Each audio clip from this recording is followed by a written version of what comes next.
Halo, Assalamualaikum warahmatullahi wabarakatuh. Kemarin ada permintaan ya, itu dari temen di kolom komentar. Intinya mau bertanya gimana caranya ngerawat ikan supaya nggak mati. Jujur kalau untuk itu ya, saya sendiri kurang tahu. Tapi saya yakin kalau untuk tentang ikan mati nggak mati itu saya percaya dengan jodoh. Itu kalau bicara di luar teknis ya. Tapi kalau di teknis mungkin gini, kalau kita punya ikan misalnya kayak mas-mas tadi, saya lupa namanya mas siapa, dia itu ngomong katanya, oh buat konten gimana caranya biar ikannya nggak gampang mati gitu. Soalnya mas itu udah beli 10 ikan tiba-tiba mati sekian-sekian gitu kan. Nah, menurut saya gini, bisa jadi gini, kalau kita bicara teknis ya, kita lihat dulu di akuarium kita, udah sesuai nggak suhunya, pH-nya, rumah bakterinya, filternya, itu udah bener nggak? Yang awalnya kita cek itu dulu, udah bener apa belum? Kalau belum, ya itu dulu dibenerin.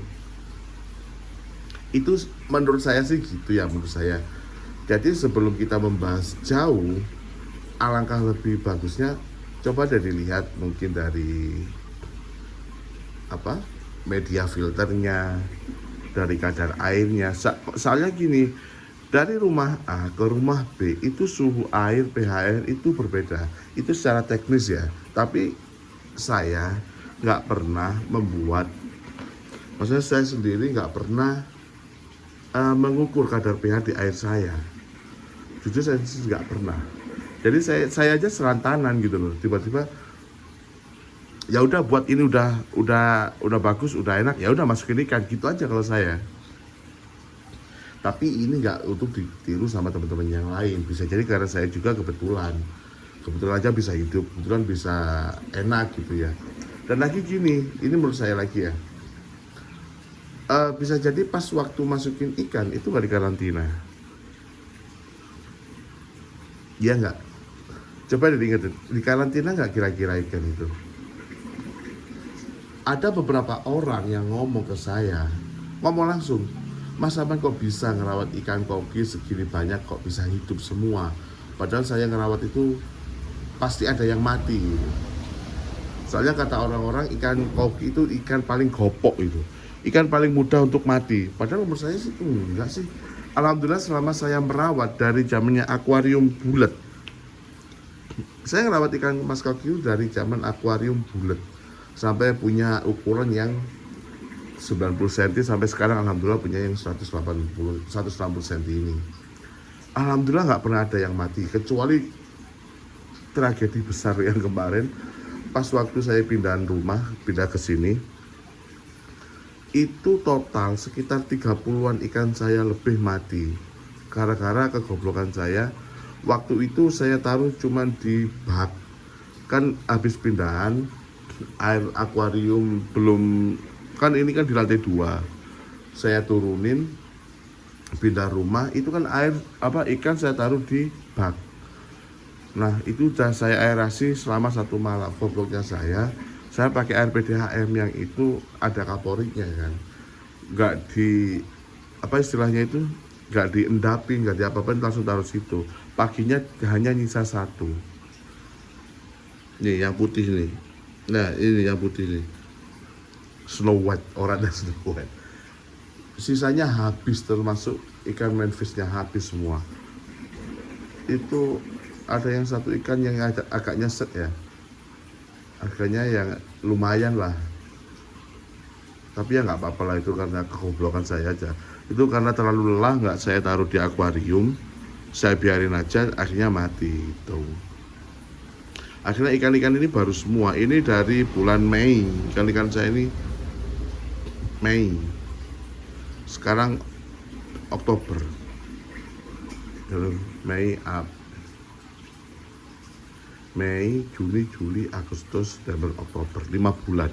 Alhamdulillah udah aman, gak ada yang mati. Ada sih yang mati, cuman karena Kemarin itu ada karena habis melahirkan mungnya. Ini kan banyak yang kecil-kecil itu. Nah, ikan yang kecil-kecil itu lahir dari ikan saya, liancu kalau nggak salah itu. Sama yang apa? Apa sih namanya? Lupa saya. Itu udah saya pindahin. Ada ikan yang koki sama ikan mas koi, apa ikan koi sama mas koki itu apa sih namanya? Itu lupa, itu saya ambil, ada 4 ekor pokoknya.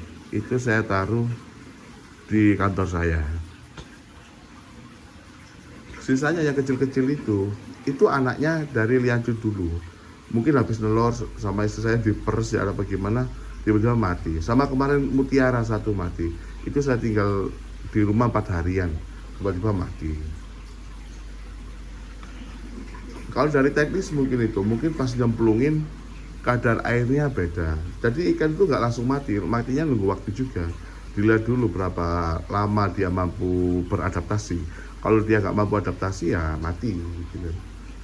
Dulu kan kolam saya kan indoor, ini sekarang ke outdoor. Alhamdulillah sampai sekarang, alhamdulillahnya ya ini masih baik-baik saja. Semoga saja nggak ada apa-apa gitu kan. Jadi kalau ditanya tentang perawatan khusus biar ikan koki saya nggak mati, saya juga nggak tahu.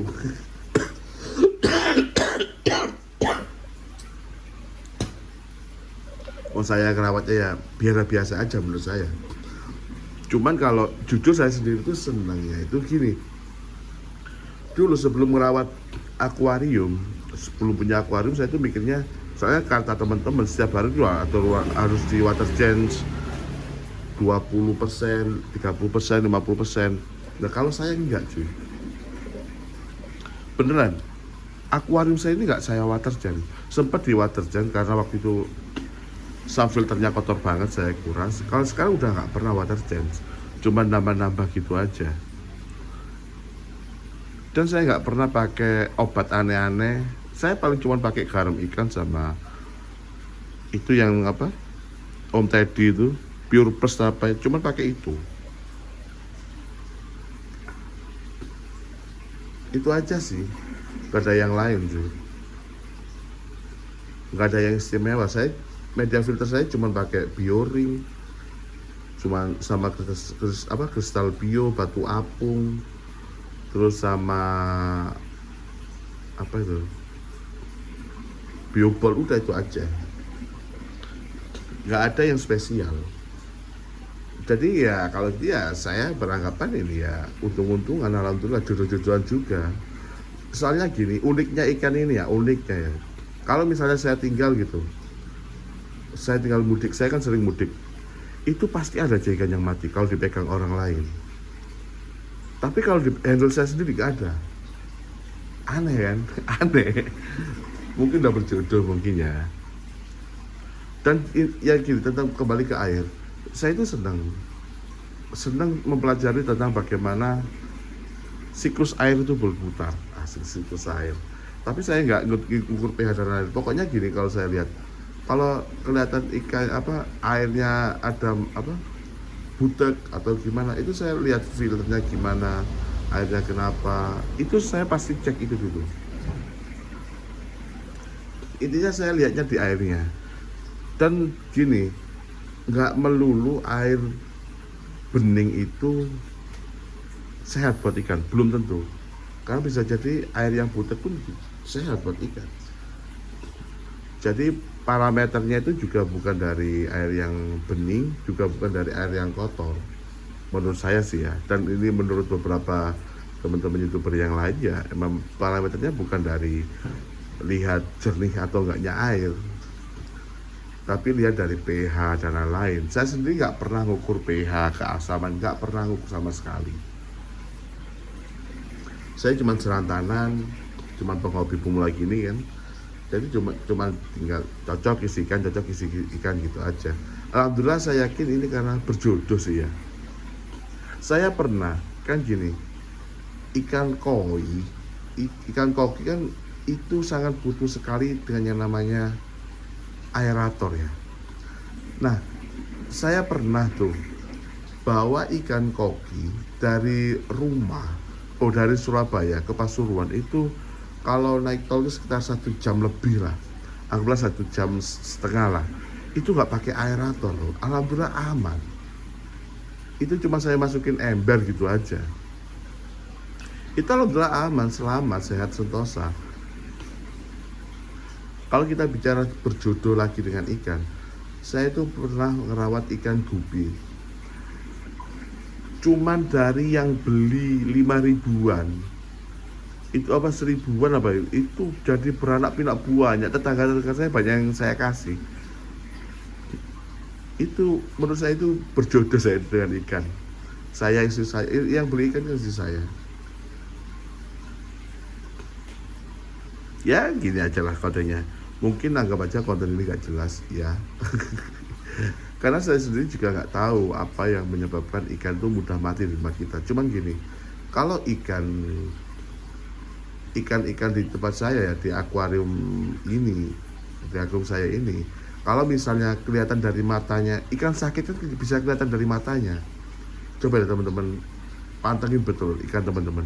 Kalau kelihatan dari matanya udah ada yang curiga, ikan tuh lemes, udah diem, udah nggak enak lah, wah itu pasti ada apa-apa, itu butuh penanganan khusus itu. Saran saya segera dilakukan penanganan khusus kalau ikan kayak gitu. Nah kalau kita udah kenal sama ikan, tahu sama ikan, bukan ya agak sok tahu dikit ya, itu kita pasti tahu kebiasaan ikan kita setiap hari itu gimana. Jadi kadang kita perlu deket juga sama ikan gitu. Ya lah gitu aja, anggap aja podcast jelas. Podcast tentang ikan. Kalau mau ditanyakan silakan, kalau mau kasih kritik dan saran silakan, amat sangat saya tunggu kritik dan saran teman-teman semua.